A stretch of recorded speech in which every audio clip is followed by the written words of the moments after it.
Hey there, fight fans. Don't forget to like, share, and subscribe this episode of Combat Sports Talk.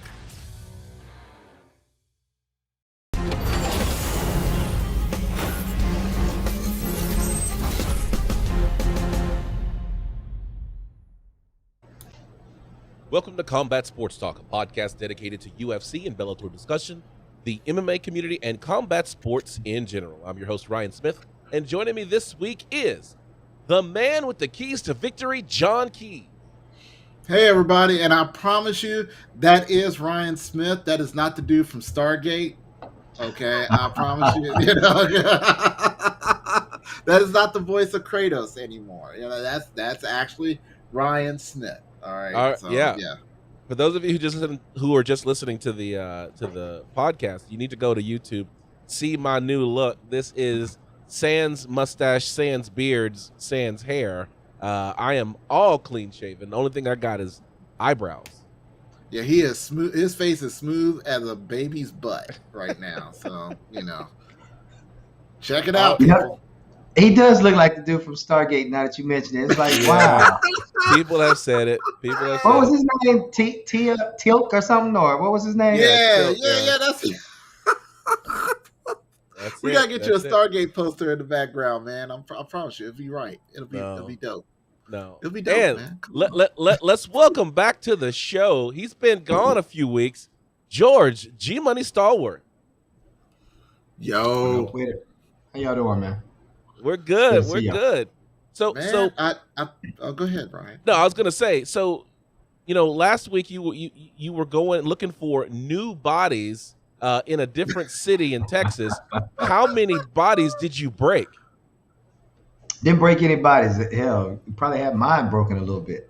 Okay. I've been mending some little knick-knack injuries and things like that, man. Like any cryo places out there, any float tank places. If you want to sponsor me, feel free to. Any physical therapist office, I'm definitely looking for any kind of recovery work, any body work I could get. Please, by all means, help a bro out. Definitely understand that. Yeah. So no worries, man. We'll find you somebody, dog. Don't worry. All right. Well, let's get into it. This is going to be a great show. We got a lot to cover because the one thing about having a show on Sunday is the fact that we get the benefit of being able to be among the first to recap the action on Saturday night. Because when it comes to the UFC and really a lot of the MMA sports, they're happening like Thursday, Friday, Saturday. So a show on Sunday is great because we get to cover the results. It sucks for boxing because boxing they tend to fight on Sundays. So we end up recapping the fight, previewing the fight on Sunday. The fight happens, and then we got to go a whole week. So we're at the end of the news cycle for boxing, but we got to cover off on the Jake Paul Woodley fight. So we've got Vegas 36 coming up with the recap of that. We've got Woodley and Jake Paul, and then we're going to cover some of the headlines that are making waves in the UFC world. So let's get into it. This is the official decision.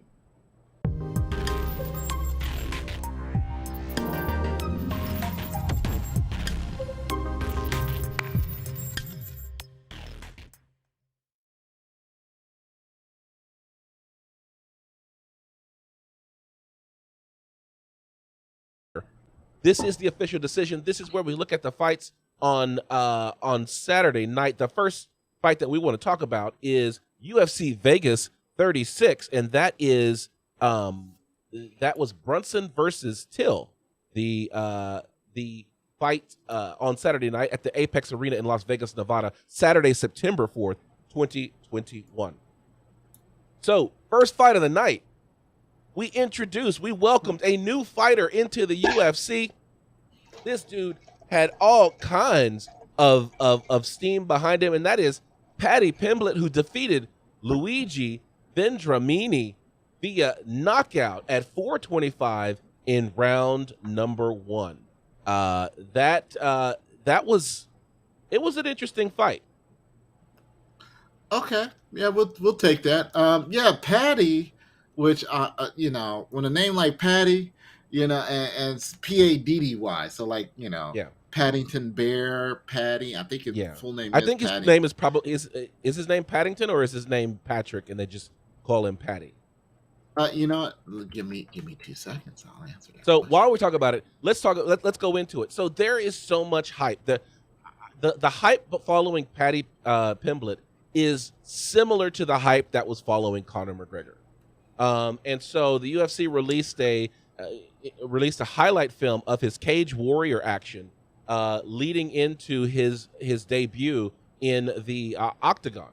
And so the question was whether or not Paddy Pimblett was going to be able to walk into the Octagon and fight a UFC fighter and have the same results that he was having back in Cage Warriors. And the fact is, the results tell you that with a first round finish of Luigi Vendramini, that yes, he can, but the fight actually showed that Paddy is not as untouchable as maybe some of his predecessors. So here's the deal. Paddy, they started talking about it very early in the fight, that as Paddy's throwing his bombs, which he throws heavy hands, he's very dynamic on the feet, but he's also a grappler, is he lifts his chin up. And you know what I always say? Keep the Chin tucked. Yeah, hands up, chin tucked, throw bombs. His chin is up, and Vendramini starts landing big, heavy shots, left hooks right to that chin. Paddy gets wobbled a couple of times, but it doesn't matter because the dude found a home for his right hand, and the rest was history. Vendramini goes out via knockout, 425 in round number 1.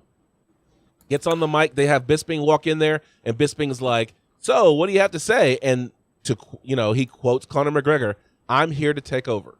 So you can see that already there's the model of Conor McGregor, how Conor McGregor won his first fight. I'm not here to participate. I'm here to take over. Paddy Pimblett echoes that with I'm here to take over. I'm the new king. The new king is here. So the question is Paddy Pimblett worthy of a hype train? Is Paddy the Baddie Pimblett worthy of a hype train? I'm looking at his records. I want to see him fight one more time in the UFC. See if he's give me one more fight in the UFC. See if he's able to correct some of the things that he did in his first fight, and I'll be like, okay. All right. Looking at it. All right. So here's some of the things I've noticed. He's only lost 3 fights. Okay, 2 of the 3 fights that he's lost was by decision, unanimous decision. So when he's getting beat, when he loses, he's getting beat.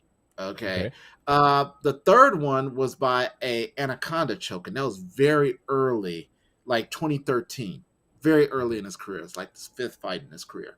So with that said, he's correcting himself, and he's set the most wins he's gotten out of his fight career was by decision, and he's from England, which to me, I'm like, that's already worthy for me because most British fighters, if not all of them, do not train in ground, which we will talk about that much later today, folks. Okay, and I said it, and I'm waiting for somebody to dispute me on any day. Don't roll on me. I'm still recovering. I got the scars to prove on it, but don't roll on me. I'm just saying.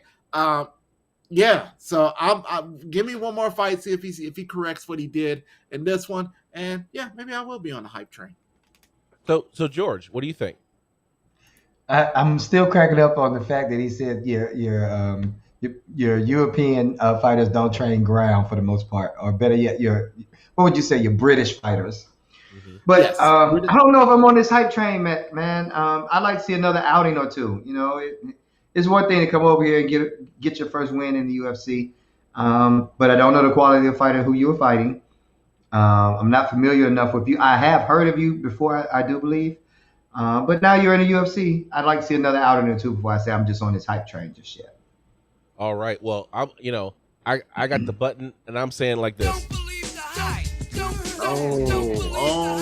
No, I'm a call it. I am not on this hype train. He's gonna have to do a whole lot before I'm willing to give him the nod. I'm as skeptical about Paddy Pimblett as I was about Conor McGregor. Now people be like, wait, Ryan, the guy who's always defending Conor McGregor, you're saying you were skeptical? I was always skeptical of Conor McGregor because of the people he was fighting. He was fighting smaller fighters at 145, Marcus Brimage and Diego Brindao and Dennis Seaver. He never actually, leading up to this fight right here, Jose Aldo versus Conor McGregor, he hadn't actually fought a well-known fighter outside of Dustin Poirier, which that fight was one of the early fights of Dustin Poirier's career, and I still believe Conor hit him in the back of the head. But all in, Oh wow, Conor He sounded a little salty about that. I know, right? I mean, Conor- tell us how you really feel. Conor man. ultimately proved himself, and so this is where I'm at with Paddy Pimblett, is that I was very concerned about the fact that Vendramini was able to land that left hook over and over again, wobbling Paddy Pimblett. So yeah, this dude is not a ranked fighter. Wait till you get ranked fighters. Wait till you get people in enough video on you where people can start breaking down your fights. If you don't get that left hand, that get your hands up, and don't get that left hook fixed, no, we're gonna talk about Darren Till a little bit later. You're gonna be like your fellow brother from Liverpool, where you're gonna skyrocket and everyone's gonna be like, oh, he's the next greatest guy from England. And then next thing you know, you're getting beat and you're getting beat and you're getting beat and you're getting beat. So I do not. Wow. What? Guess where Paddy is from? Liverpool. Yes. And so is Not Darren just- Poole. Darren Till. Darren Till. They're both from Liverpool. You Okay. Yeah, you definitely put him in the same class now. So said that's where I'm at. You're getting beat and you're getting beat and you're getting beat and you said 4 beats. Has he lost 4 fights in a row? No, he has not lost 4 fights in a row. I'm just saying, the big fights Darren Till has lost, right? We'll get into it. Like, I want to get into it, but he's lost his big fights, right? Tyron Woodley, he lost. This is one that he needed to win. He lost that one. I don't have his record in front of me, but I get what you're saying. Yeah, the hype train around Darren Till has been derailed several times. And you're I guess of a similar thought process when it comes to Paddy. Yes. Yes. Show me before I really start jumping on this train. Right. I'm not willing to jump on it because whose hype train have you previously jumped on immediately? Did you do that when I first introduced you to Adesanya? Yes. Adesanya? So Adesanya, I jumped on his hype train immediately. Kevin Holland jumped on his immediately. Probably those two. Since then, I've gotten on some hype trains because I've been shamed into it. And I got on Angela Hill's hype train because I got shamed into it. But wow. I mean, I'm there. Look, I'm not talking smack about it, right? That's true. But yeah, it's one of those things where for Paddy, I think he's an exciting fighter. Definitely handles himself well on camera, on the mic. He's somebody that people can really get behind. But that left hook, he took several. I think he took 3 big ones. One of them almost put his lights out. And this fight only lasted 1 round. Right. That is not a great debut. Well, like I said, let's give him another fight. Let's see if he's able to correct, because he's still young. I mean, he's really young. This kid, 26 years old. He's just not. He hadn't even found his prime strength yet. So let's give the guy a chance. All right. All right. And we'll see. I'm not ruling him out. I'm just saying I'll definitely watch before I jump on any hype train. You're not saying no, you're just saying not right now.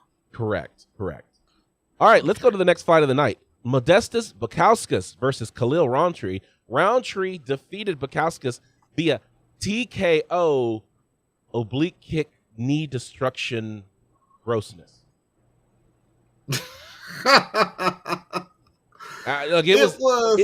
It was nasty. I felt I threw up in my mouth a little when I saw it. It wasn't as gruesome as a leg break, but the way that the knee bent and then he immediately went down, I was immediately like, this fight the oblique kick needs to be outlawed. We got to get rid of it. Okay, so what happens if a guy gets kicked in the head and it rips his lip off?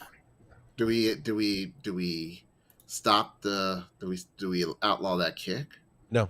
So What if we that is not a common occurrence off of a head kick or something like this.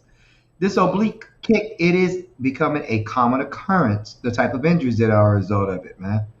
Okay. Stomping at someone's knee is going to result in tearing of ACL, tearing of cartilage, tearing of bone, or ripping a bone, breaking a bone, things like that. It's a much different damaging kick. Okay. So with that said, if we're gonna and don't get me wrong, all right, I have no problem with if we end up outlawing the technique or not. But if we're gonna go ahead and start correcting that, then we're gonna have to start correcting other techniques that are designed if used properly to end the fight right there, like the calf kicks. Are we gonna start outlawing calf kicks? So I know George has a strong opinion about calf kicks, but this Well, is a I've slippery actually slope kind argument. of changed my mind about calf kicks to some degree. All right. Okay. But what I am getting at there are techniques out there that damage fighters' careers, not just in the fights. Right. And those techniques, we should be looking at whether or not those should be allowed in fight. We don't allow people to kick people in the groin. Things like that. Things that could actually damage someone later on in life. I'm not necessarily a fan of the 12-6 elbow ban. I think that strike should be legal. But at the same time, something like this oblique kick, where you are the intent, the only real reason for it, the only use behind it is to actually damage someone's leg to the point where it could change their career. I think it should be outlawed. I think it should be out of use. Calf kick, I'm okay with these days. I feel like you can defend it, you can recover pretty well from it, things like that, and its real purpose is to stop a fight. The oblique kick, no, its real purpose is to end someone's career. Yeah, I think that is the key differentiator for me as well. Is that the calf kick, even though it can be debilitating, the calf kick is something that it ends fights, not careers. That Bukauskas is going to have to go into surgery, and we know that people who've had to go into knee surgery. Kevin Lee is a great example, right? Kevin Lee had to go into knee surgery. He was out for like over a year, almost 2 years, and then he came back, and the game has moved on. And now Kevin Lee, we'll talk about him a little bit later. Kevin Lee may be part of the 60. So how do you go from a knee injury, especially when it's one that it's a legal technique that's targeting your knee, versus something where you can recover, because concussions happen, lacerations happen, things like that. That's part of the sport, but none of those things that are part of the sport are specifically designed. Like think of a technique where you actually are attempting to blind someone.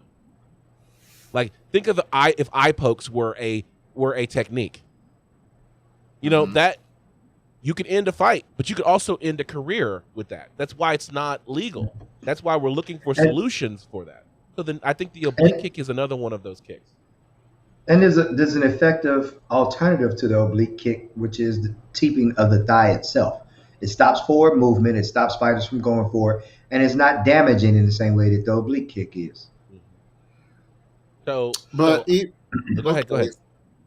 Because I mean, if a teeping the kick, even in that area, wouldn't that just be as damaging though?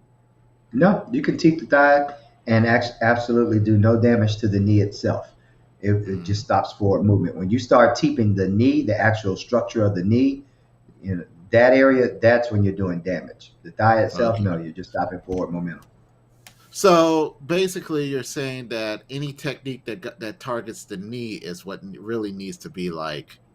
No, we never. Right. I think about it in terms of jiu-jitsu. Even they have certain rules where you don't target certain joints with certain locks and things like that. So it only makes sense.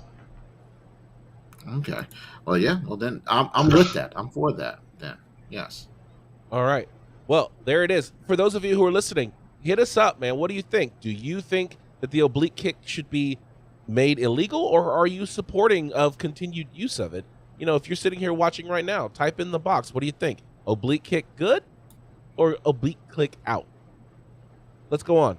Alex Morono versus David Zavada. David Zavada being from Germany, he lost via unanimous decision. Alex Morono, who is from right here in DFW, Fortis MMA, got it done. He was pretty dominant the entire fight. Zavada was able to get in some shots as the fight went on, but round 1 was pretty dominant by Morono. Round 2, Morono's landing the heavier, bigger shots. Round 3, the fight went to the ground, and Morono was able to, even though Zavada has some ground game, Morono was able to keep the fight in his control, and he walks away with a 30-27 on all 3 cards. Fantastic. Definitely want to keep an eye on Alex Morono. He's not quite in the top 15 yet, but it is coming. I think he's one of those guys to watch in the future. Can we give another shout out to Fortis MMA? They seem to not only be putting it together, but they seem to be hitting their prime all of a sudden. Like seriously hitting their prime. You know, it was interesting on the broadcast. They actually talked about how Fortis MMA has staying power. That in 2020 they had a little bit of a struggle with their record, but I think they said that Fortis MMA right now is 16-5 in the UFC. Wow. And so this is one of those things where as Fortis continues to have success with fighters like Morono, you've got Trailblazer Holland, people like that. You also got Uriah Hall, who's down there now. You're going to end up seeing Jeff Neal, another one, right?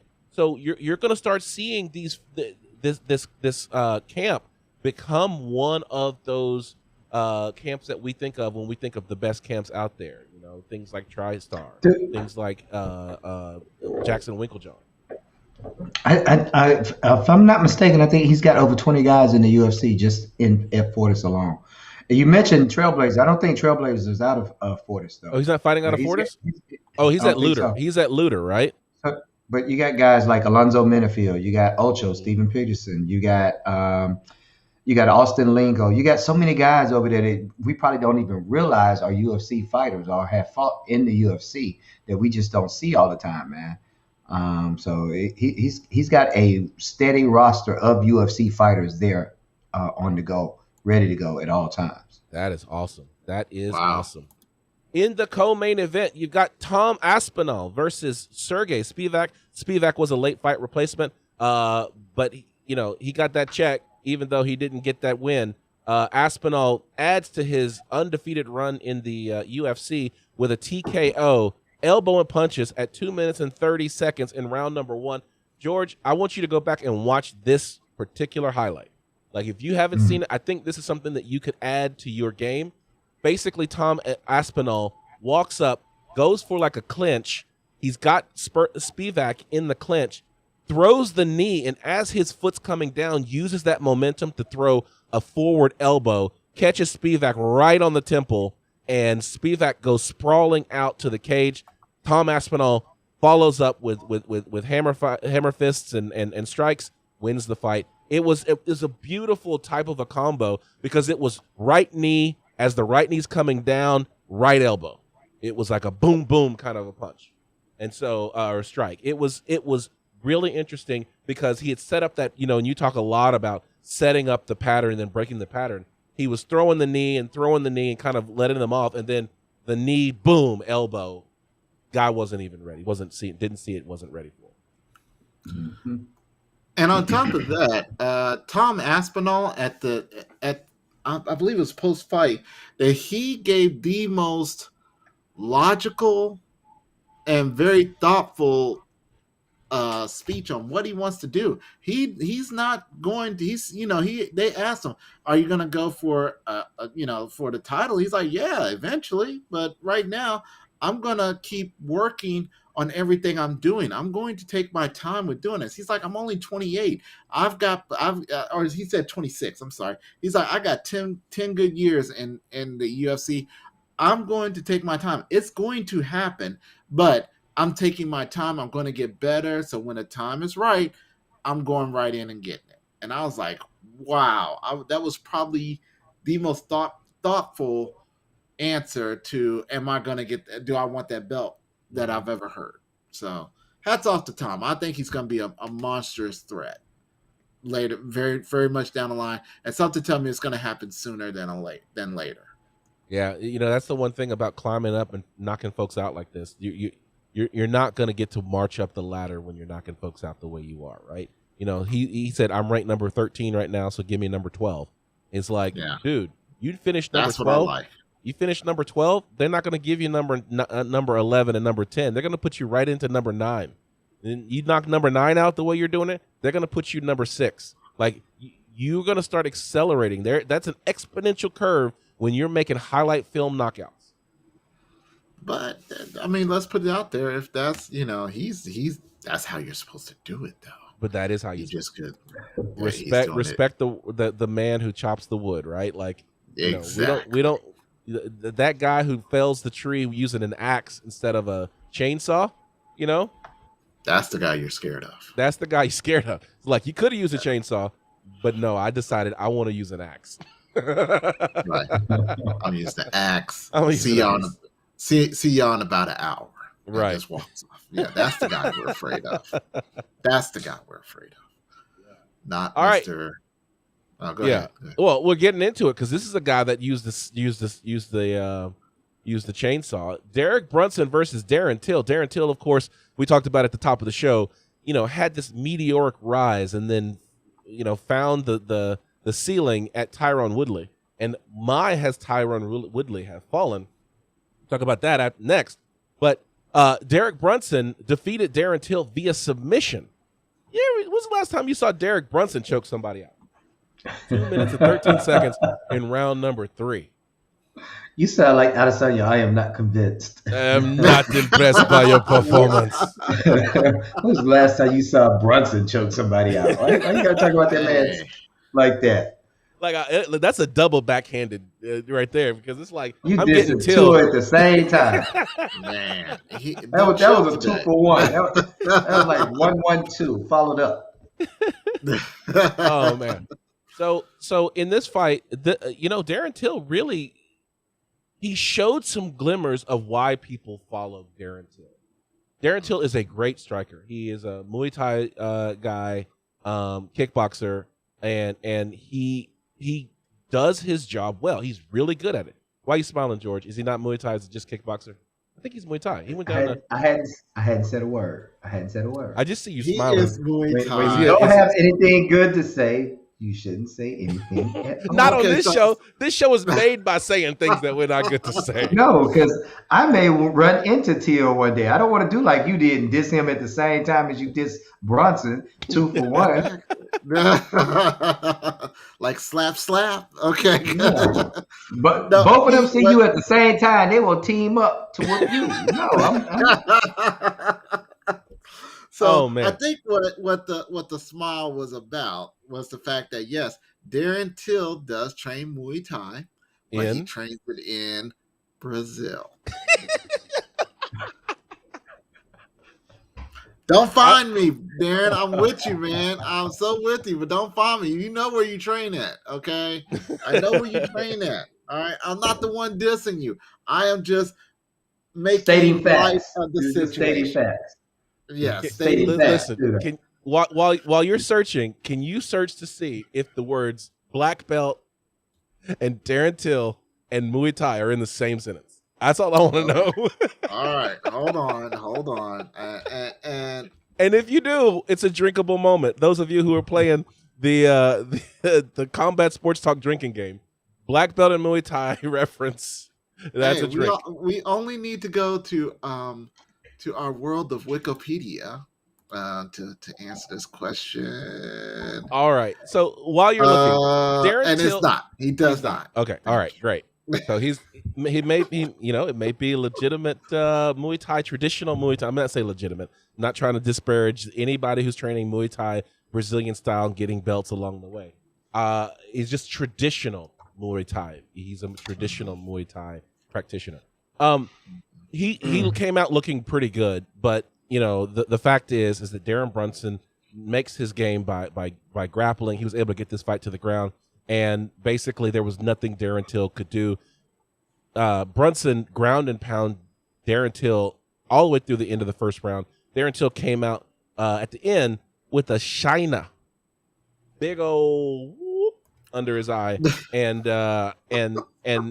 he's like, "Oh, Darren Till's tired." No, Darren Till was not tired because Darren Till Darren Till said that Derek Brunson was tired. Like, Derek Brunson is not tired because he took him down again and again, and in the third round, Darren Till actually landed some really good strikes. Looks like he was turning the tide, and then of course Darren Till took him down. Till failed to roll out of it, and there was a brief moment where Till could have escaped the takedown.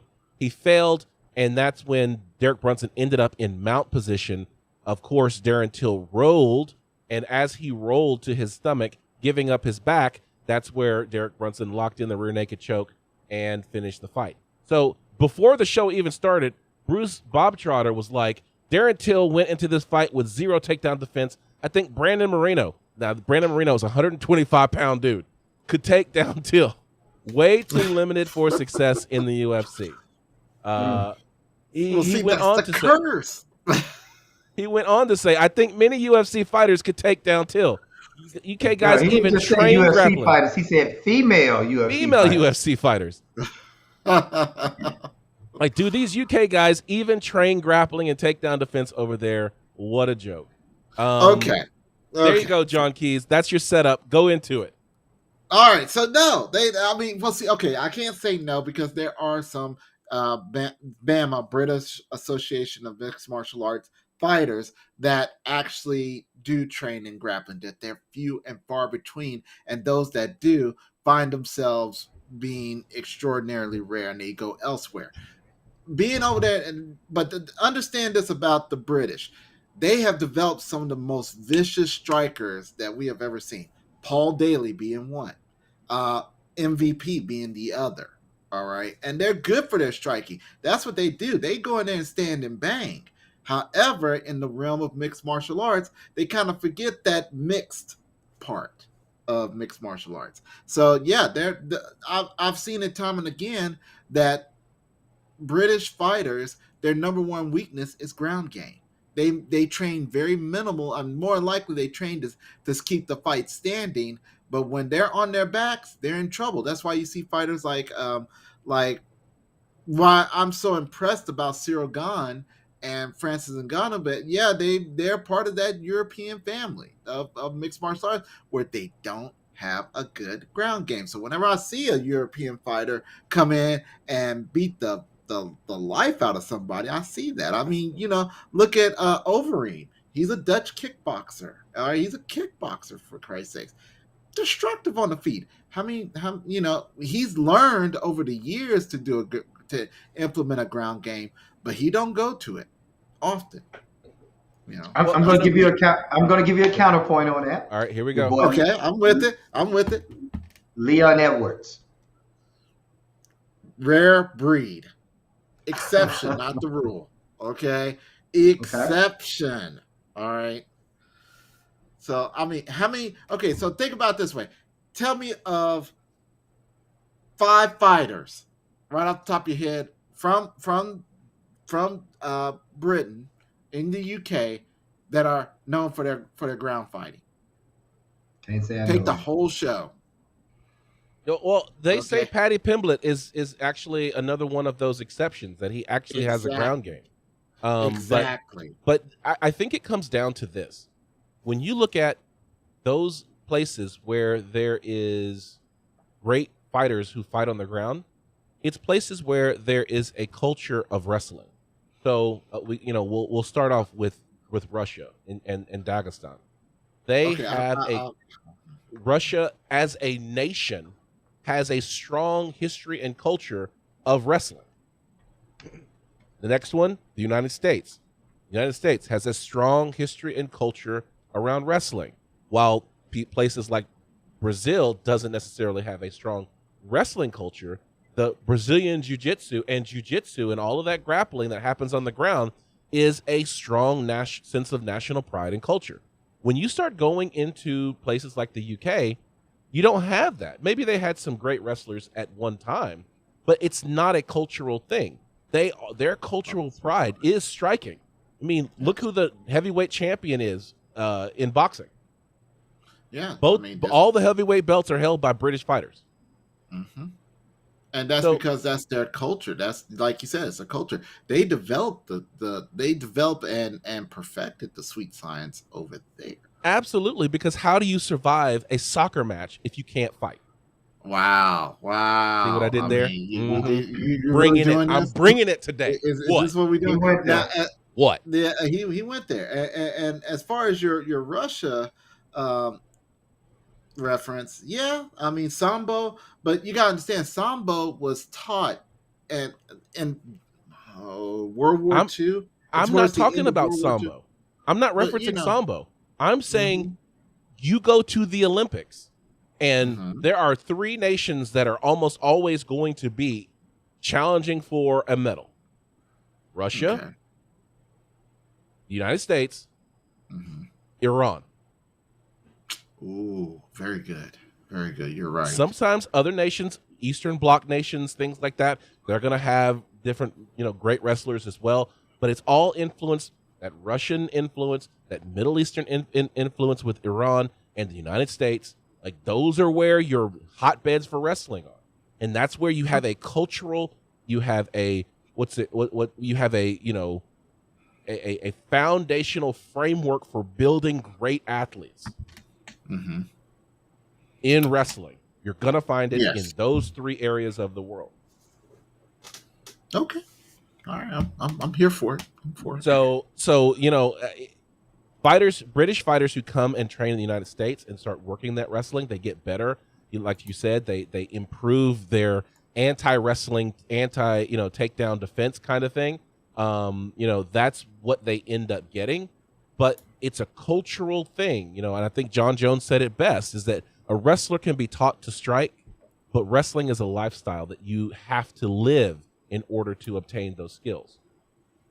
I definitely get it. I get it. All right, but I think we've covered off on that. Let's go ahead and close the book on this one. Throw that book on the shelf because this one is history. Now let's go into the headlines and that are making waves in the combat sports world with Finding the Angles.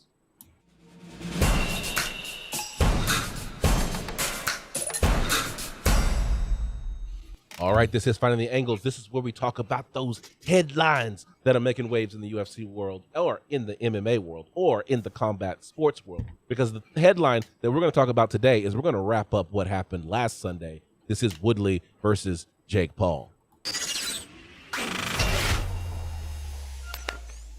All right, so let me go ahead and get the soundboard ready. Let's fire that board, bad boy. Here we go. Yeah. Let's just bang this thing. So much crow to be eaten. I mean, we talked so much crap about Jake Paul, about how Jake Paul was going to get his come-ups, that Tyron Woodley was so focused, and how he was talking, he was going to make it. I went back and listened to the show. He's going to make an example of Jake Paul, a cautionary tale that Tyron Woodley was a different Tyron Woodley, that he was going to shake the world because of what happened to Mama Woodley. All this crap we talked about Jake Paul and what Tyron Woodley was going to... Tyron Woodley!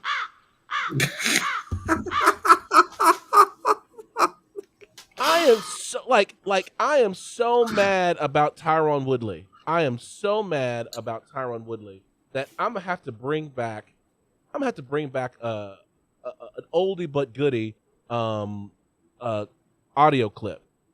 Where is it at? You know what I'm bringing back. You know what I'm bringing back. Do you know, George? Oh, my God. Is this a drinking moment? I think it's a drinking moment. We got a drink. We got, Like, take the out. Look, take the water out. If you drinking water that look like water, take the water out. Go find yourself the moonshine. We got to drink, y'all. Like, we can't be letting Jake Paul just embarrass MMA the way he's been. Like, Okay, so you know bring what? out the moonshine. This has racial overtones to it as well. Like, this is the great white hype winning against, you see what I'm saying? Like, what's happening? That is literally where we're now. The hopes and dreams of all black people was on the back of Tyron Woodley, and he failed black people across the world, not just the nation, the world. I'm not even gonna go that far, but he did kind of put that on himself. He did. I will say that he has disappointed everybody in the MMA community. We were like, you are our champion, and you hesitated. Oh my God. That was very frustrating to watch once he hesitated. But the moment that he did show that hesitation, I think every MMA fan that knows Tyron knew at that point that, yeah, Tyron's going to lose. And then we saw Triller, I have, of all the announcers in Triller on that boxing match, it was Mark Ronaldo that I had the most disappointment for, because he used to be a Pride man. Okay, he was a Pride announcer, and the way that he was overhyping Jake Paul, I was like, dude, I hope that paycheck's really big. I really do. Okay, I really do at this point, because if you were looking at how the unofficial scoring was, they only gave Tyron that round that he had Jake Round Paul 4 up against the ropes. Yeah, that's the only round they get. So basically, they were telling us that the only way that Tyron was going to win by decision was if he knocked Jake Paul down on the ground each and every round. That's what they said.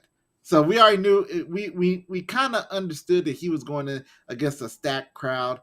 They pretty much showed us that he was going up against a stacked crowd. Now, are you saying this fight was fixed? Oh my God! I would never say those exact words. He's going up against a stacked crowd. What do you mean by that? Like, what are you saying there? It's much like how one football team would go to, well, now the the Las Vegas Raiders, but back when they were the LA Raiders, and you would go into their stadium, how you knew that you're gonna have to put the beating, you got to play the actual, you would have to have a more precise game. You have to be as precise as the Japanese orchestra when it comes to playing a game in Los Angeles, at the former Los Angeles Raiders football stadium. Let's just say it like that. Wait, of all the things that are precise, Japanese orchestra is the thing that came to your mind? Like, I've never heard a Japanese orchestra, but now I guess I'm going to have to, so that I can get the definition of what precise is. You can say high-end time Swiss clocks or something. No, he went Japanese. German engineering, Hey, Japanese orchestra. Because, I mean, you watched them, and I could send videos to you, Ryan, after the show of the precision and how well they do things. But I digress, okay? Because at first I was like, this was a fixed fight. Mm-hmm. I did sit there and say that. And I was like, Tyron went in there and he got paid. Okay, which he did. We did find out how much he got paid. Yep. But then this morning, I was actually listening to Mike Dulce. And Mike Dulce actually said it best. There comes a point that psychologically that fighters cross that line where they just, and I mean, George, you can speak on this. I mean, that they come to a point where they cross that line where they can't commit to the violence that they used to. Because on paper, we saw Tyron Woodley wearing this kid out from pillar to post, from locker room to parking lot. Okay, but he hesitated. And there was no real reason why that Tyron Woodley lost that fight except psychologically, in my opinion. For me, I think that we're acting like, oh, Tyron Woodley, he been hesitating since he fought Kamaru. Exactly, and I think He's that's been where he hesitating lost since it. before then. Yeah, I mean, and I think that's what Mike Dulcie was saying, that there comes a point in life that a fighter crosses that line where he's not able to do what he did before. He said that when you get knocked out, when you experience something debilitating, that your body doesn't unlearn that. Okay, that's all. Your body's always going to be there. I've been talking with a lot of guys about some things like this, especially when it comes to the mental health aspect of this. But John, you touched on it. There's a difference between going into a fight to fight and to let things develop and unfold, and going into a fight to end the fight, going into a fight to deaden your opponent's ability to do anything. And that's what we're not seeing with Tyron that we're expecting to see. He's not going into a fight to end the fight. He's just going into the fight to have a fight. And there's a big difference. Yes. Because as we encounter an opponent with ordinary force, and we conquer our opponents with extraordinary force. And all we've seen out of Tyron is ordinary force. He doesn't have the ability to employ extraordinary force anymore, and it's a shame. I think we realize it, and I don't think Tyron has realized. I think, or he's realized it, and he's not able to actually use it. You see this smile on Tilt's face over here? He's chomping at the bit to say something. Yeah, go ahead, God of War. Wait, how did I get Tilt? What is Tilt? Tilt it's from Stargate. Tilt is the guy from Stargate. Oh my gosh. No, I think that's his name. Hold on, let me go research it. But go ahead. TILK, isn't it? Yeah, I believe so. I think so. No, the reason why I'm smiling is completely unrelated. It looks like we had some type of a glitch, and so now the audio and the video with John is slightly out of sync now. So it looks like it's a kung fu movie. Oh wow! Is that what I got? Is that what we're doing now? so it's hard for me to unsee it now, right? So I apologize. That's a digression. Here's the thing. Teddy Atlas, who is a legendary boxing analyst, also said that Tyron Woodley spent too much time revving the engine, and so therefore he never actually got off the all of that power and all of that damage, all of that stuff that we've seen of him in the past. We never actually saw it in delivered, except for in the fourth round, and that's the one thing I want to talk about, because in the fourth round, Tyron Woodley hits Jake Paul. Jake Paul goes through the ropes, and he doesn't get a 10-8. He doesn't get a standing 8 count. He doesn't get anything that gave him credit for the near knockdown or knockdown that was. Basically, Tyron Woodley came back and said, listen, it was a close fight. There's a lot of things that I could say about Jake Paul being more resilient than I gave him credit for and all of that kind of stuff. But in the fourth round, I put him through the ropes, and the rules state that the ropes cannot be used to save a person from a knockdown. When he went down, the ropes caught him, and that should have been scored as a 10-8 round. Well, if you look at the final cards, this fight, if he'd have been scored, round number 4, a 10-8 round for Tyron Woodley, we would have gotten a draw. Yep. And they couldn't do that with their moneymaker. Speaking of draw. Oh, my gosh. Well, hold on. I'm going to give you the full screen. I'm going to give you the full screen. That's it. Yep. So, can we get that frown on you, Ryan? All right, here we go. Like just a little bit. All right, here we go. Can we get a side-by-side comparison? There we go. Can we get a side-by-side? We know he's going to be dressing up as Halloween, folks. There it is. Saying. There it is. All right. That would be a great Halloween outfit for you, bro. Yeah, I'm gonna see if I can make that happen. I don't ever dress up for Halloween, so maybe I'll try to make it happen for y'all. Come on now. We got to see what day Halloween fall. What day does Halloween fall on? This this Saturday. year does Halloween fall on a weekend? It's a Saturday. It does. It's falling on a weekend. This year Halloween fell on a weekend. I'll hopefully be fighting that weekend. Me and Combat Sports Talk really? trick or treat in. I don't know if I told not y'all the only- latest news, man. Yo, what happened? Who you killing now? So, man, another guy pulled out. Dude. Listen, Man. they hear about you. You got to start taking it easy on folks. They hear about you, man. They're trying to find me another matchup, man. I'm also checking with a couple other promotions. We'll see what happens. It's just, Man, we gotta stop talking about him on the show. I know. That's what it is, man. People go like, "Oh, George Stallworth, he's a host on Combat Sports Talk. Let's watch Combat Sports Talk, see what he's all about." And then you got me and John Keys like, "Run, hide, hide. Don't, John. George is coming. He's breaking folks. Blood everywhere. Run. We ain't helping you, dog. Seriously, we're not helping you.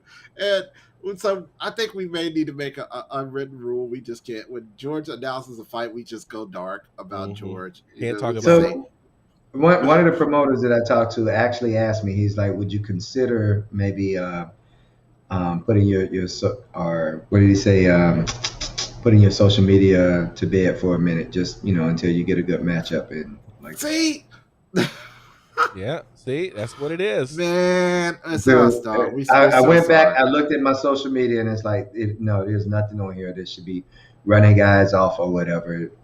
Like, but anyway, back to the point. No matter what, I got a fight coming up. I just don't know when yet. Promoters, if you're out there, hit me up. I'd love to jump on a card. Man, yeah. Please put our boy to work because he's worked too hard for this. He has. He's I mean, 100. Yeah. He's 186 pounds and he's hungry. Come on, people. And I mean, he's not like hungry like ready to fight. He's like hungry. He wants a chicken leg. Yeah, he's hungry. He's hungry like the wolf, man. Oh wait. Yeah. Wait. What? My man people. My man want a sandwich. Okay, give a man a fight so he can eat normally again. Okay, he tired of being 186 pounds. That's right, You're man. at 186, right? I actually, this last time, I actually agreed to go down to 170. So, John, like one day this week, I actually hit like 183. I was like already getting within range. So, Okay, so ladies. but and I'll gentlemen, take it just to either put that- 170 or 186, whichever one, man. Let's get it. So, ladies and gentlemen, just to put it in perspective, I haven't been 186 pounds since high school. Back in the I probably haven't been 170 since high school. Yeah. That was back when JJ Fad and Public Enemy were hot and on fire. Okay, at their It's prime. like 93. Yeah. Yeah. New Jack City was brand new. Okay. Yeah. I have to say, I was probably 170 my freshman year in high school. Ice-T was edgy when we were. Yeah, right. Top You know what pellet. I'm saying? So let's go ahead and finish this off. So at the end of the fight, the split decision was announced. They started doing the interviews, and Tyron Woodley got on the mic and was like, "I want a rematch. I want a rematch." And so Logan Paul and Jake Paul are like, "Dude, you're old news. I beat you. I'm moving on." Tyron Woodley is like, "No, I deserve a rematch. This fight shouldn't have been a split decision. It's not decided yet. We need to run this thing back." Jake Paul says, "Okay, I'll run it back if you will tattoo 'I love Jake Paul' on your leg." And Tyron Woodley's like, "Okay, I'll do it. I'll do it." And I'm like, is this where we are now? Is this where we are where now we're tattooing things on each other's bodies to get fights, to get a contract? Bruh, like, Tyron, you lost the fight. If you want to make a run at boxing, then go and box some people. Go box. Have a boxing career. But this Jake Paul experiment is done. Don't lower yourself by tattooing some dude's name on your leg. See, this is how you do it. Because that right there, I'm not good with, because who's Jake Paul in the ultimate grand scheme of thing? Because I know what basically the looks of it, what it looks like is that he can launch a boxing career and go undefeated in said career, but everybody can always poke back and say, well, Jake Paul beat you. You know that, right? So that's why he's like, I gotta run it back in order to launch that. But don't go for the desperation play. You putting anybody's name, any man's name on your leg that is not your lover, and whatever that means.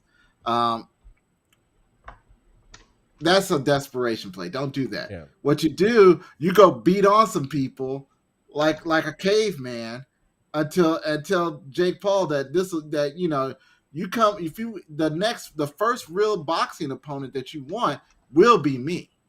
Okay? That it doesn't matter where you at in the world, I will continue to beat people until you're ready to jump in the ring officially, and I will be there. That's how you do it. I mean, do we have to bring back the 90s Kumite stuff for us to actually get a real boxing promotion going? I mean, that's how you're supposed to do it. You beat people into the ground until you get what you want. That is how it's supposed to be done. Akuma did it. Ryu did it. Heihachi Mishima did it. It's a drink. Kazuya did it. It's a drink. Any Street Fighter references? It's a drink. Street Fighter reference. It's a drink. Look, he got deep off into the Lord too. He started dropping names. That's how you're supposed to. He tried to escape by starting with Akuma, right? He tried to go escape that way. Then you went Ryu, and then it's like, at the point you're done. Yeah, I mean, it was always going to be that. You just beat people until you get what you want. Okay, that's because that as we watch the gladiators, that is what we want to see. We want to see you go in there, manhandle people, and demand. Manhandle, demand. And if they don't give you what you demand, you go and manhandle everybody until they got no choice. Okay, so you're this close from having a T-shirt, something that is T-shirt worthy. Oh, so really? if you want something, you have to manhandle the man until they hear your demands. We got to work on it. We got to workshop it. But manhandle the man, the man, and demand that you got something there. So you got to manhandle the man till they fulfill your demand. Something. We got it. We got to get this. You got it there, George. I mean, John. You got it. Like. Thank you for remembering who I was. Yeah. I'm looking at George's name as I'm talking to you. But I mean, seriously, that's what they. That's you got to do it. I mean, that's what Dana White wants. He wants it without saying it. Okay, but I guarantee if Paddy came in there and was coming back, just like the dude Hamzat Chimaev, I want to say Hamzat Chimaev. Yeah. Yes, he boxed 15 times in the span of 5 weeks. Okay, he was like, I don't care, put me back in the ring. I'll fight tomorrow. I'll fight in 30 minutes if you have the guy ready. And that's what he kept doing. And Dana loved it. Okay. That's what the only reason why Dana just doesn't come out and say it, I'm sure, is because there will be people that'll be like, oh no, we can't let the fighters fight like that. That's what the fighters want to do. So how am I doing something wrong if the fighters sit there and say, I want to go out there and murder, and well, not murder, but beat people up. That's what they want to do. So he can't say that.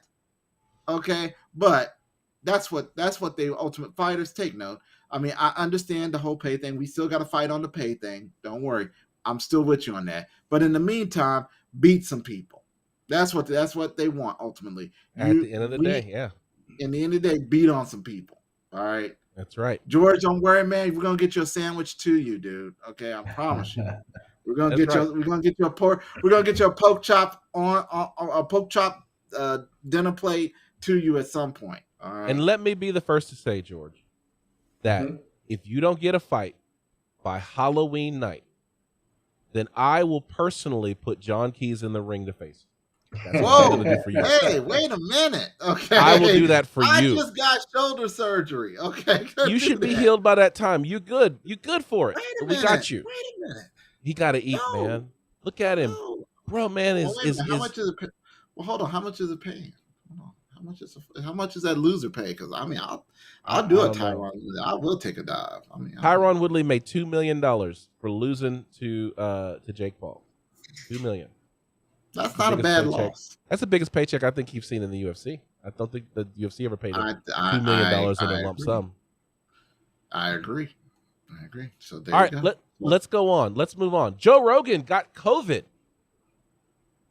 Moving on. I just want to say, Joe Rogan, as much crap as Joe Rogan talked about COVID and that he talked about the vaccines and all that kind of stuff. Did he talk? Oh no, he said people should do better jobs of taking care of their bodies. I've never heard him just vomit some anti-vax spiel or something like that. He's just always advocated for self-care. No.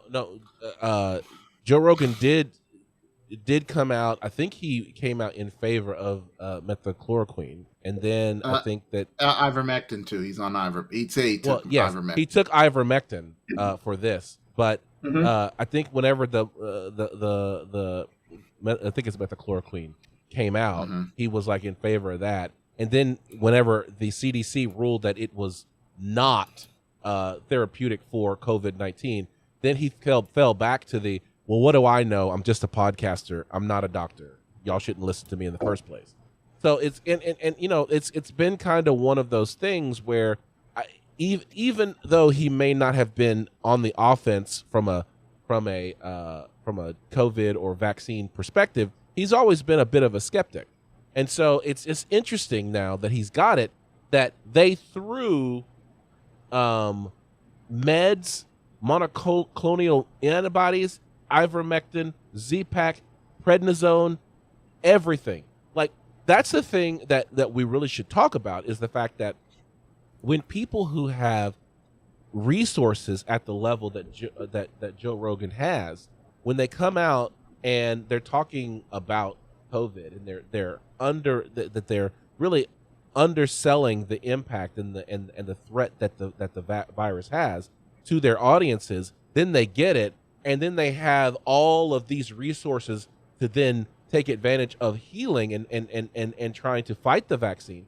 You know, similar to our former president, you know, he came out very often saying that COVID-19 is no worse than the flu and all the things that he said. Then when he got it, he had one of the freaking best military hospitals in the world at his disposal to heal from it. Like, the normal American, the normal citizen, the normal Joe Rogan listener doesn't have those resources available to them. And the hospitals, as they're filling up, especially in the South, don't have the space or the supplies to be able to care for people to the level that Joe Rogan has. So why are we upset with him again? Because he's sitting there and telling people that, you know, you should do this, you should do that, and, you know, basically not. Okay, so there comes a bit of a responsibility, fellas. I think we're jumping on a train here, because we haven't heard specifically what he said. I've asked this several times. What has he specifically said? Because it's easy to say, hey, this guy is all about the anti-vaxxer, or this guy is all about ivermectin and all these things. But if we go back and really look at some of the things he's validly said, I don't think he's ever said that the vaccine should be off the markets or whatever. But what I am telling you that I know he said is we should be looking at all the other alternatives as well. We should be looking at taking care of your health. We should be looking at supplementing. We should be looking at vitamin D. That doesn't mean he's against the vax necessarily, but I don't know. Let's hold on. Okay. So as John pulls up the quotes perhaps that show what Joe Rogan has actually said on the record around COVID-19. And remember, after he was proven wrong about methoxychloroquine, he then came back and said, oh, well, what do I know? I'm just a podcaster. Don't listen to what I have to say. So Suzette Berlinski has popped on here and said, ivermectin has been labeled one of the triumvirate of human drugs, ranked top 3 all time, all important essential drugs in history, along with penicillin and aspirin, according to the Daily Express from Malaysia. It does not mean, just because, you know, I don't know that to be true, but even if it is true, it doesn't necessarily mean that it's therapeutic against against COVID-19, against the the Delta variant or now the Lambda variant. Like, there's nothing that we know to say that ivermectin has been proven therapeutic against COVID-19 and its variants. So it might be a miracle drug, might be great, but it's not proven. Not only is it not proven, but two, it also comes at from what I've learned that when it was used at a certain dosage. We don't know, the average user does not know that dosage. That is why that people are overdosing and said, whenever we get a call, when people get a call, they said they've overdosed on ivermectin. Yes, that's the reason why we don't know the medical date, that the average United States American does not know the proper dosage for it, even if it is used to do it. So the FDA that we have that governs our usage on drugs and everything like that. If they're saying don't use this, if the CDC is sitting there and saying don't use this, okay, we have entrusted our lives to both organizations. Okay, just because we're not liking what if we've done that, if we put our taxes to these two organizations, so what else if we've done that, why aren't we using it to the fullest advantage? And I see that she has came back. Let's see here. And we're not gonna go too far deep into her comments, but she's saying, since you don't know anything about ivermectin, then why do you say anything about it? It's proven, it's non-toxic. No one has ever overdosed on ivermectin. That's not true. You already lose when you say no one has ever. Trust me, there's an exception. Probably somebody has overdosed on ivermectin. Probably is happening more frequently now, given the fact that people believe that it's some kind of wonder drug. But once again, until you can show CDC, National Institutes of Health, someone who is doing the testing to show that there is some therapeutic value to ivermectin with regards to COVID, you can't say that it's a wonder drug for this treatment for this virus. You just can't say it. I don't think Joe's saying that. I think what he's saying is we should be exploring alternatives, and that's what we keep getting hung up. As if he's saying, "Hey, this is the end all be all," and that's not ever what he's saying. I think we're misinforming the public about what his actual intent and his conversations are.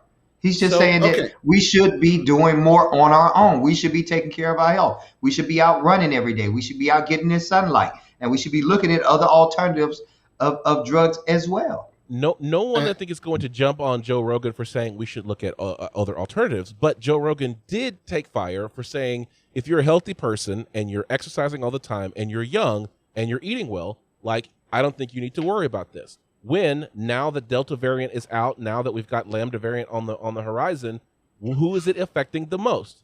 Young people who are, quote, healthy. So it's one of those things where when you say that and you have an audience of millions of people, most of them in that golden demographic of 18 to 34, and you tell them, hey, if you're working out and you're eating right, you don't need to worry about this, that's a problem. Yeah, there is. Because we should all be worried about it. Because how many, if that was the case, then why is it that we have run out of ICU beds? Why is it that, that we are spiking up again? We should be afraid of this. Okay. We should be, and don't get me wrong. I agree. We should look at all, alternative methods. However, right now, people are dying. And if this has got to be the stopgap for now, yes, go ahead and use the stopgap. Don't stop the research. All right. Yeah. Don't stop the research, but implement the stopgap for now. Okay. I'm okay. Hey, if it comes to find out that, yes, ivermectin is proven and it's absolutely great and everything, that's great. Until then, use the stopgap, because you're telling me that you're willing to OD on a drug that is costing hundreds of dollars when it used to cost tens of dollars, rather than take a drug, a vaccine that is proving to reduce the virus down to a non-death threat. Yeah, I mean, I've problems with 95% efficacy and up. That if you were to get the virus, you will not likely not be hospitalized, but will not die from COVID-19. I mean, we're not saying anything is perfect. Nobody's sitting there saying that anything is perfect. But until we can get something that can actually cure it once and for all, please take the vaccine. I say take it. I say take it. There's a lot of things, that a lot of things out there that people are saying we should absolutely test it. Millions of dollars are going to go towards testing all of these other medications and other ways that we could potentially treat this. But at the end of the day, when it comes to what we know and the information that we have available to us, the vaccines that have been federally approved for treatment against COVID-19 are what we should be taking and what we should push. And that's that. I mean, I don't think that there should be outrage against that perspective. Now, let's get back to combat sports talk. All right. So the reason why this is noteworthy, of course, is because and I'm going to say it first. I love Joe Rogan. Joe Rogan made me a fan of mixed martial arts, made me a fan of the UFC, and I continue to support Joe Rogan in his podcast whenever he does things that are great for the combat sports talk community or combat sports community. He brings on some of the great fighters of our day and of today. And so it's one of those things where I don't have any beef against Joe Rogan. I just simply fundamentally disagree with how he has approached his comments about COVID-19. Now, the reason why I bring this up is because I wanted to get to the other thing, which is Oscar De La Hoya is out of his fight against Vitor Belfort due to COVID-19. Guess who's stepping in for him? 68-year-old Evander Holyfield. Evander, the real deal Holyfield. He's 58, almost 60. Almost 60 years old, Evander Holyfield stepping into the ring against Vitor Belfort. They don't even know if he's going to get sanctioned, licensed by the California State Athletic Commission. So they are prepared to move this fight to Florida. Yeah. So, at least, so Evander made the smartest play of his life by not jumping back in the ring with Mike Tyson. That's all I got to say about that. Vitor Belfort is 44. Holyfield is 58. When did George Foreman retire? George Foreman was fighting at 50. We were freaking out because George Foreman was fighting and he was only like 50 years old. And people were having a hard time fighting that man. So 58-year-old Evander Holyfield, I think that's impressive. Bring him. I mean, that's a part of the black belt division. Let's not play. Okay, this is black belt, and there is no better black belts than Evander, the real deal Holyfield, minus one half of his ear. And Vitor, I'm juicing till I'm peeing green. And Belfort, and so I'm good with this. I'm all about this life. So I'm not gonna watch that fight. I have no interest. I'm gonna watch that fight, sir. I'm gonna watch those two old men. I hope they're juiced up to the gills, and I'm ready. I'm for that. I'm for the violence. Bring it. All right. Speaking of being for the violence, Sean O'Malley, we talked about him because he's taken a different approach to the fighters that he's choosing to fight. He recently turned down a Frankie Edgar fight. And everybody's like, mad at Sean O'Malley. And Sean is like, look, I said it once, I'll say it again. Until I make more money by fighting tougher fighters, I'm not going to fight tougher fighters. What's his name? The American gangster. Chael Sonnen. Chael Sonnen said, you want to fight the weakest guy at the highest part of the card you can. That's what you want to do. Because when you fight that guy, you're on the card at the highest that you can, but you're only you're fighting the tomato can there. And he builds his name. We talked about Aspinall. I'm going to fight number 12, and then I'm going to fight number 11. If all the fights pay the same, why fight the most difficult fighter in the division? He makes a point. And I'm like, I'm not mad at you. Yeah, we can't say that. We can't say we're upset. So Sean O'Malley turned down the Frankie Edgar fight for two reasons. One, Frankie Edgar, of course, is a higher ranked fighter in the division, but it's only going to pay O'Malley the same. Two, that fight was going to take place in New York City because they wanted it on the 268 card. And O'Malley's like, why would I fight in New York where the income tax is outrageous? So I'm already got my limited paycheck, but I'm also going to get more of taxes taken out. So then it becomes one of those things where there is this potential breed of fighter that's happening that's like, I'm going to fight the fight that makes most sense for the salary I'm getting paid and where I'm and who the talent level of my opponent. That's kind of savvy, if you ask me. So who's really winning? Okay, is the question we ask now. And I think Sean O'Malley is actually winning. What do you have to say, George? You haven't really had an opportunity to weigh in on the Sean O'Malley. I think fighters taking control of their career and making decisions about who they fight is a great thing. All right, we'll leave it at that. ATT owner, American Top Team owner. AT&T. Not AT&T. American Top Team owner used to have a fighter by the name of Colby Chaos Covington under the roof. And after Colby went on his new shtick, which has been going on for now several years, Colby had to finally leave ATT. And so recently, in last May, Colby Covington parted ways with American Top Team. And Dan Lambert, who's the owner of American Top Team, basically said, look, he goes, I don't have problems with Colby. Colby doesn't have problems with me.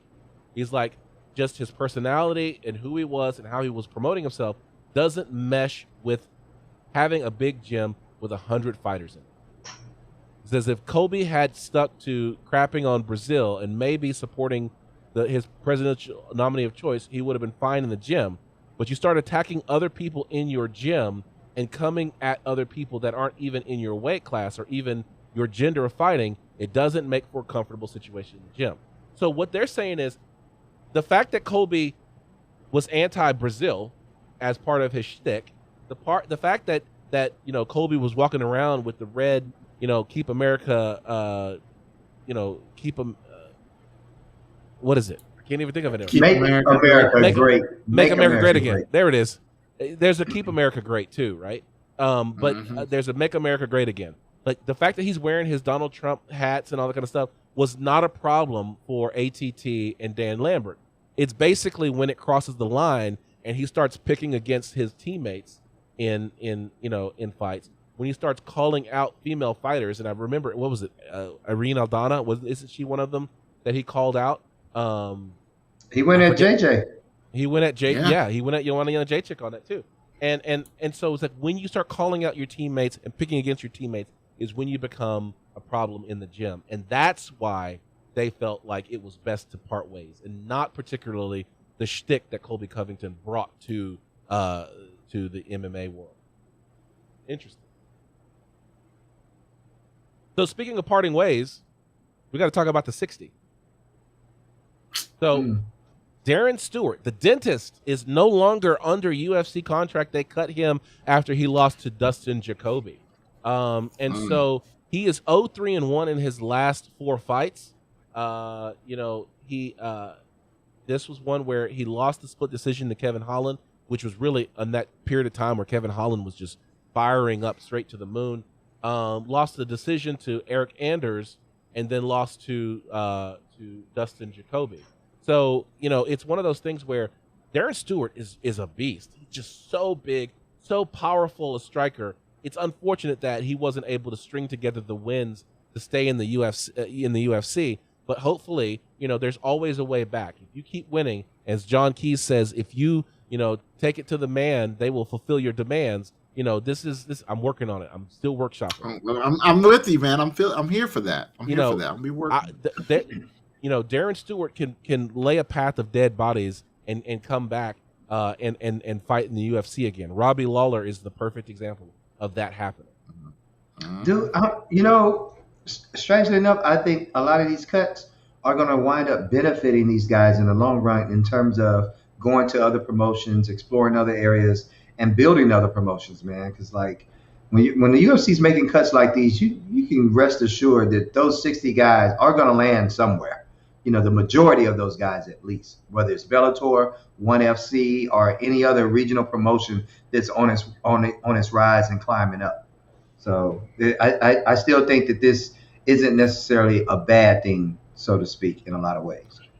I agree. I totally agree. I think these cuts may come to bite the UFC in the end in some cases, because some of these fighters are on a level that is superior to a lot of these other fight organizations, but just not there at the UFC level. And as you let these talented fighters go, they're gonna find, they've got a little bit of a name by being in the UFC, but taking it to a lower promotion, they might actually bring those promotions up. I do see if Kevin Lee ends up being one of the 60, which there really isn't any reason why he's not one of them yet.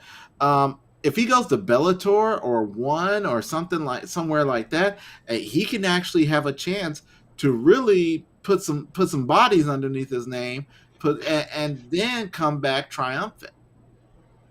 What's that saying? The rising tide raises all ships. Mm-hmm. Yep. Yeah.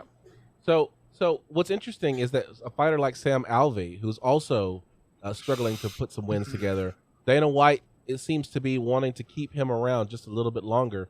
At least he's going to get at least one more fight, but was non-committal on Kevin Lee. And so, UFC Vegas 35 is going to prove to be one of those where we're seeing a parting of the ways with UFC and other fighters. So, the Sam Alvey fight was a bit controversial. We're probably going to see him get another fight in the UFC, but Kevin Lee may be on the way out. Everyone's been kind of coming for Kevin Lee because, of course, he was not one to express a lack of confidence in himself. Not that fighters shouldn't be confident as they fight, but a lot of the things that Kevin Lee has said even turned me off. And I remember going back and saying, I don't like this bravado coming from Kevin Lee. And now that he's, suffered the knee injury that he had the struggle to come back to the UFC, and then in his return, he, basically got manhandled by a guy who took the fight on 2 weeks' notice. It's tough to say that you are, at this level, that where you should be fighting for titles and things like that, when you're not dispatching a guy who hasn't fought, who hasn't trained in 2 weeks. Yeah. Pretty much. That's pretty much in a nutshell. Yeah. It's hard for me to say it, but that's what I think. George, what do you think? Like I said earlier, man, the rising tide is going to raise all ships, and I'm interested to see who else gets floated out of here and goes elsewhere and comes up. Also, right. Yep. As Count Dooku once said, twice the pride, double the fall. There you go. There's your Star Wars reference for the day. Thank you. Last story of the day, we have MMA fighter smokes opponent with flying knee knockout at face-off. So, this is one of those things where John Keys has been very vocal about when you flinch at a face-off, you will lose. You're dead. But what happens when your flinch is a flying knee to the face of your opponent? The question becomes, is that a flinch, or is that I just don't like you and just deals with? Now, see, George, if you were to do this, I would be like very upset if you did that to an opponent, unless you really just didn't like the dude. Okay, so if you did that to a dude that you just didn't like, I would be like, well, he did it, and I would move on at that point. I wouldn't know how to feel being the other guy on the other side of that, receiving it. I just came to weigh in. I just came to stare down, and this next thing I know, this guy's knee is in my teeth. it begs the question: where was the martial arts training that says be prepared for anything at any time? I mean, Well, that's I mean, there's etiquette to this. I mean, this is weigh-in stare downs. We're not supposed to be touching each other. We're not supposed to be doing things to each other. We're supposed to wait until we actually can get paid for that. well, No, this guy. I watched it. I mean, I've watched it like 18, 19 times now. So I'm like, as he's walking up, you're right. He's sitting up there like, okay, this is going to be a traditional step. Why is everybody in my living room all of a sudden? I mean, it was really pretty quick and pretty brutal. Did he knock him out? Yeah. Oh, he KTFO. So he was out. That fight got canceled. I take it then. Yeah, it didn't happen. Yeah. That was a one and done. Okay, so I wonder, did anybody get paid? I seriously doubt it. Because if anybody got knocked out and didn't get paid, I mean, somebody deserved a knockout of the night right there. I mean, I would give him knockout of the night because it was out of nowhere. It was the ultimate flash KO, and I would give that. But other than that, there was a fight out in the parking lot. Oh, well, it said that when the guy finally came to, he started throwing punches and caught some random person in the jaw. Like, yeah, it's unfortunate because, of course, fighters train so hard, and as we've proven with George, like just to get a fight scheduled and to get that far to where you're like night before you're doing the face off, to get that far through the training, to get that close to a fight and actually get paid for what you've been doing, and then to get knocked out because somebody thought they were going to throw a flying knee in at the weigh-in ceremony. It's like that has got to be heartbreaking. I can't even imagine, even if he got his show money and he got the other dude's show money, you want to fight. If you're a fighter and you're not allowed to do what you were paid to do, and not only that, but the guy got to knock you out, because even if you schedule that fight again, that's what I would talk about. It's like, I've already knocked you out. Ryan, I'm glad you kind of brought that up because something happened over the weekend. A boxer in a boxing match, 18-year-old boxer died in the ring, and it was her first fight. She died. So I got to ask the question, when a fighter dies in a ring, I mean, which we do have a combat. This is combat sports, people. I mean, I don't, as the average civilian, sits there and watch these fights. We don't expect the fighter to die from a boxing match. Do the fighter and the fighter family understands that? Has been my question. Okay, because the husband of the fighter, he's completely shut down. He says he doesn't want to talk about it or anything like that. But there comes a point where you have to ask, do we understand that? Can we come to grips with combat sports fighters who are understanding that they fight in a job, especially if you're passionate about the job, that there may come an injury that can not only end your career, but possibly end your life? I mean, it's especially in boxing. I think that it inevitably it will happen in the UFC and in mixed martial arts. I know that it's happened in some of the regional and smaller promotions where there's less where there's less oversight by different athletic commissions and things like that. But it's happened more often in boxing. And it comes back to this notion that we talked about this maybe last year or the year before, where we watched Anthony Smith get beaten pillar to post, spitting teeth out, all kinds of stuff like that. And the corner wouldn't call the fight. And then like that next week, a boxer was getting beaten, and it was clear that he was going to lose the fight, that he was struggling to, to listen to his corner because he was out of it. And they threw in the towel and said, hey, good job. You did a great job, but I want to keep you safe. It becomes this mentality again where it raises the question of whose job is it to keep these fighters safe? I'm reading about her name is Jeanette Zacharias Zapata. She ended up dying 5 days after she was knocked out in the fight. And what they said was she suffered a series of power punches in the corner of the ring, and after a solid uppercut, she seemed stunned near the end of the 4th round. A final right hook caused Zapata's mouthguard to fly out, left her unable to return to her corner after the bell.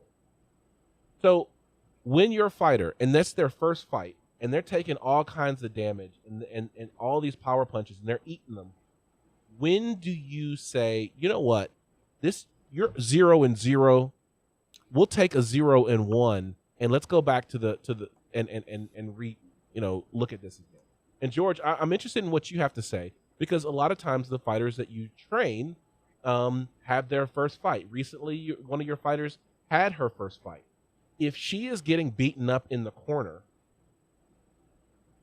what responsibility do you have to stop that fight, or do you let that fight go on? What's your thoughts there? Absolutely. If I feel my fighter is outclassed, being manhandled or anything like that, it is absolutely my responsibility to look after that person's welfare, whether they feel like me stopping the fight is legit or not. There's no way around it. That is my number one concern, is my fighter's safety. So I think that's where we start running into the situation that we have, where the referee is in there. The referee needs to, at least, especially in boxing, when you have the ability to have a standing 8 count. Well, so without seeing this, and just from what I've heard, this could have been a flurry of shots that landed well. 5 shots could land within a span of, 10 seconds or whatever, and really do the damage that was done. And from what I understand, this woman died like 5 days later. So yes, you get what I'm saying? It's like, I don't think that, and again, I didn't see this. I'm speculating here, but what I'm assuming is there was a flurry of shots. I don't think anyone would have thought that this flurry of shots would have ended this person's life at the end of it. Well, yeah, I'm looking for video of the actual match. I do see stills of it. She was in the corner and she was waylaying these punches, and the person that stopped the match was her trainer, her partner, and unfortunately her husband.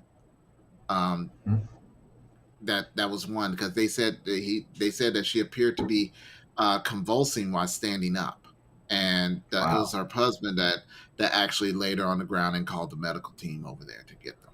I wonder if there was some underlying medical condition or some underlying issues. Oh man, that would, I mean, at 18 years old though, man, that's it's especially for him to say he saw her convulsing in the corner.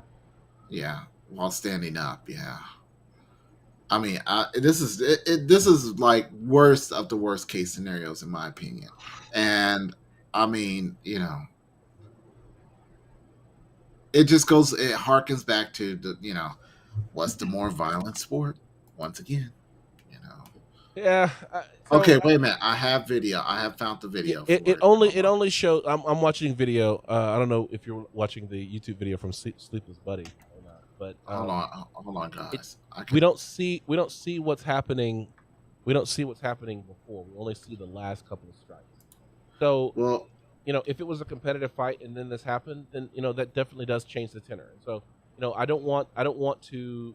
I think it's fair to say that we shouldn't just judge based upon what the reports are and what maybe the last 30 seconds of the video shows, because of the fact that at the end of the day, if this was a competitive fight and homegirl was landing punches and this was a competitive fight, if she gets beat up in the corner at the end of the 4th round, you're like, that's all right. End of the 4th round, we're going to come back in the 5th round and work our game plan again. So I think that there's a lot of context that we need to be able to see, but it's still unfortunate when something like this happened, because of the fact that it reminds us that this is not just a sport. this is our human health and our mortality that's that's at risk when we step into the ring. All right, let's go ahead and wrap up the show. What we can do is we can revisit this next week. Okay. There are no UFC fights scheduled for this week, so we're not going to go to the fight card. So follow us on social media. On Instagram, I'm at Combat Sports Talk.